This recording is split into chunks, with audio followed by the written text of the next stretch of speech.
नमस्कार, अपनी फोनेशन देख रहे हैं। मैं हूं आपके साथ वंदना। इस वक्त मैं कांग्रेस प्रदेश कार्यालय में और यहां कांग्रेस का बैठक चल रहा है। माध्यम से दिखाएंगे कि जहां देखिए बिहार प्रभारी भक्त चरण दास हैं, प्रदेश अध्यक्ष मदन मोहन झा हैं, बिहार विधान परिषद के सदस्य प्रेमचंद मिश्रा हैं और साथ ही तमाम जो कांग्रेस के नेता हैं वो यहाँ पे मौजूद हैं और विधायक जो भी हैं वो भी यहाँ मौजूद हैं। साथ ही साथ आज बैठक चल रही है और इस बैठक में अहम बातों पर जो है वो चर्चा हो गई। साथ ही मीडिया प्रभारी भक्त चरण दास ने कहा कि जिस तरह से ईडी द्वारा राहुल गांधी और सोनिया गांधी से पूछताछ हुई है नेशनल हेराल्ड के मामले में, तो कहीं ना कहीं उसको लेकर के भी है इस बैठक में चर्चा होने वाली है। और हम बात करने की भी कोशिश करेंगे भक्त चरण दास जो बिहार प्रभारी हैं उनसे कि क्या कुछ बातें होनी है और आगे किस तरह का जो है इस बैठक में जो है किस तरह का चर्चा होने वाला है। हालांकि राष्ट्रपति चुनाव को लेकर के भी जो है कल महागठबंधन की बैठक हुई, उस बैठक में भी क्या बातें हुई है, कांग्रेस का क्या राय है, वो भी उस पर वो भी सवाल रहेगा। हालांकि यह तस्वीर है कांग्रेस के प्रदेश कार्यालय की, जहां हम आपको दिखा रहे हैं। जहां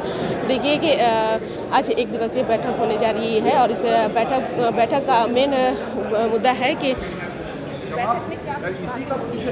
क्या बोले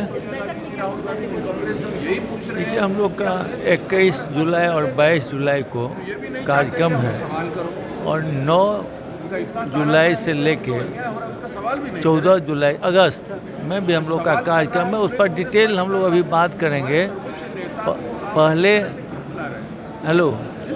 पहले भी हम लोग कार्यक्रम किए हैं और 21-22 को हम लोग का कार्यक्रम है। उसी के लिए विस्तृत चर्चा के लिए हम लोग आपस में बैठे हैं और सभी से विचार विमर्श करके आगे का कार्यक्रम तय करेंगे। हो गया, जितना वोट हो गया, जितना उद्योग हो गया, जितना बनाया था कांग्रेस बेच रहे हैं। नहीं, बहुत पहले से भी अखिल भारतीय कांग्रेस कमेटी का जो कार्यक्रम है वो डिसीजन लिया जा चुका है और इसमें नई बात ये हुई जो 21 तारीख को सम्माननीय सोनिया गांधी जी को ईडी ने बुलाया है। हम लोग उस पर भी निर्णय लेंगे कि हम लोग को 21 को क्या करना है, 22 को क्या करना है। संगठन का आज़ादी तो नहीं है। संसद में अगर संसद के सदस्यों का आज़ादी छीनी जा रही है तो देश में क्या रह गया? कोई आरोप भी नहीं कर सकता है कि आप भ्रष्टाचार कर रहे हो तो आप भ्रष्टाचारी हो। आपने स्कैंडल किया हो, उनका जो शब्द संसद में व्यवहार किए थे उनके लोग, उसको देखा जाए। अभी आदरणीय अहमद पटेल जी के आज रहे नहीं, वो उनके नाम पर सीट बिठाने का आज कोशिश कर रहे हैं। जब गुजरात में दंगा हुआ था गोधरा के बाद, आदरणीय अटल बिहारी वाजपेयी जी प्रधानमंत्री थे ना, उन्होंने ही ना मोदी को कहा था कि राजधर्म का पालन करना चाहिए।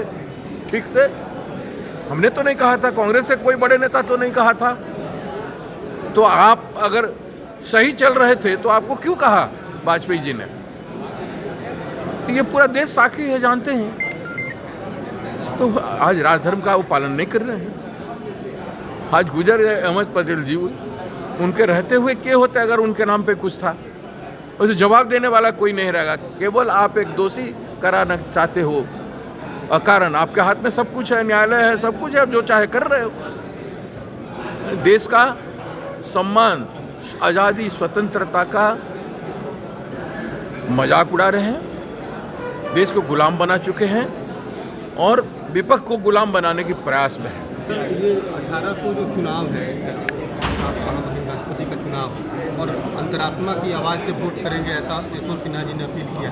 लगता है कि जेडीयू और बीजेपी के लोग भी जो है जो अंतरात्मा की आवाज़, निश्चित रूप से हमारे जो उम्मीदवार हैं सम्माननीय यशवंत सिन्हा जी, उन्होंने कहा है कि मैं लोहानीपुर में मेरा जन्म है और मेरी शिक्षा दीक्षा और एडमिनिस्ट्रेशन से लेकर राजनीतिक शुरुआत बिहार में हुई है।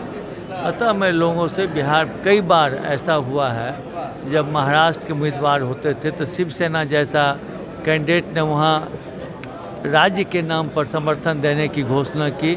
अभी उड़ीसा में इस तरह का हुआ। तो बिहार के लोगों से उम्मीद करते हैं जो इस पर पार्टी लेवल से ऊपर उठ करके उनको मतदान करें और वही उन्होंने लोगों से आग्रह किया। आपको उम्मीद है कि लोग अंतरात्मा की आवाज़ सुनेंगे?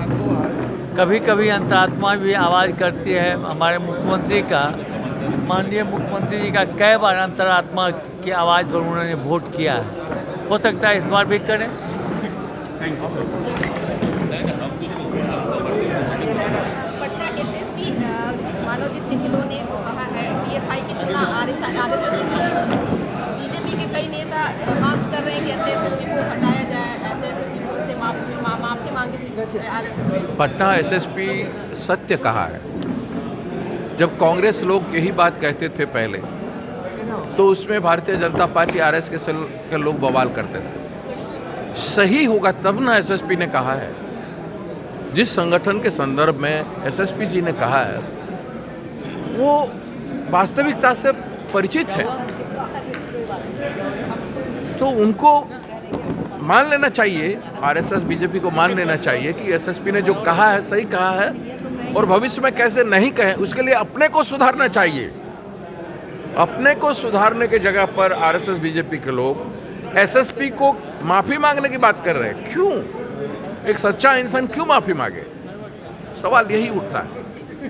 बीजेपी का कहना है कि ऐसे ही एसएसपी को हटाया जाए। वो अपराधी करोगे, अपराधी का काम करोगे, कानूनन जो क्रिमिनल एक्टिविटी वही करोगे, और आपको कहना भी अधिकार नहीं है किसी का। जैसे संसद में अधिकार को छीन रहे हैं मोदी जी, ये शब्द आप नहीं कह सकते हो। वो शब्द वो लोग क्यों इस्तेमाल किए हैं 2014 से पहले? क्यों इस्तेमाल किए हैं संसद में? उनके सारे नेताओं सब लोग उसको याद करें ना, क्या क्या शब्द बीजेपी के लोगों ने कांग्रेस के खिलाफ इस्तेमाल किए हैं संसद में। इतना तो ले लिया, कितना भ्रष्टाचार किए हैं, कितना बात किए हैं लोग, और आज भ्रष्टाचार के बारे में भी नहीं बोलेंगे। आप हमारे देश की सीमा पर आप झगड़ा करोगे, आप हमारी सीमा के बारे में हम नहीं कहेंगे, उसमें कुछ भी सत्य मिलेगा नहीं कहेंगे। महंगाई के बारे में जो जोर दे के कहना चाहिए नहीं कहेंगे। राफेल इतना बड़ा डील हो गया उसमें नहीं कहेंगे लोग। सत्य तो कहना पड़ेगा। संसद तो कहने के लिए होता है, कहना भी आप छीन रहे हो, तो किस तरह की बात है? क्या कुछ कर रहे थे बिहार प्रभारी भक्त चरणदास, जिन्होंने साफ तौर से कहा है कि 22 और 23 तारीख को जो है कांग्रेस द्वारा प्रोटेस्ट होने वाला है, जहां राहुल गांधी से ईडी द्वारा लगातार पूछताछ हुई है इसको लेकर के। और साथ ही साथ इन्होंने यह भी कहा कि पटना एसएसपी मनोज सिंह ढिल्लों ने जो कुछ भी कहा है वह सत्य कहा है। अब देखने वाली बात होगी कि आज कांग्रेस द्वारा जो बैठक चल रही है, बैठक में और क्या क्या कुछ बातें होती है वो भी हम आपको जरूर साझा करेंगे। इस खबर बस इतना ही। बने रहिए न्यूज़ नेशन के साथ। धन्यवाद।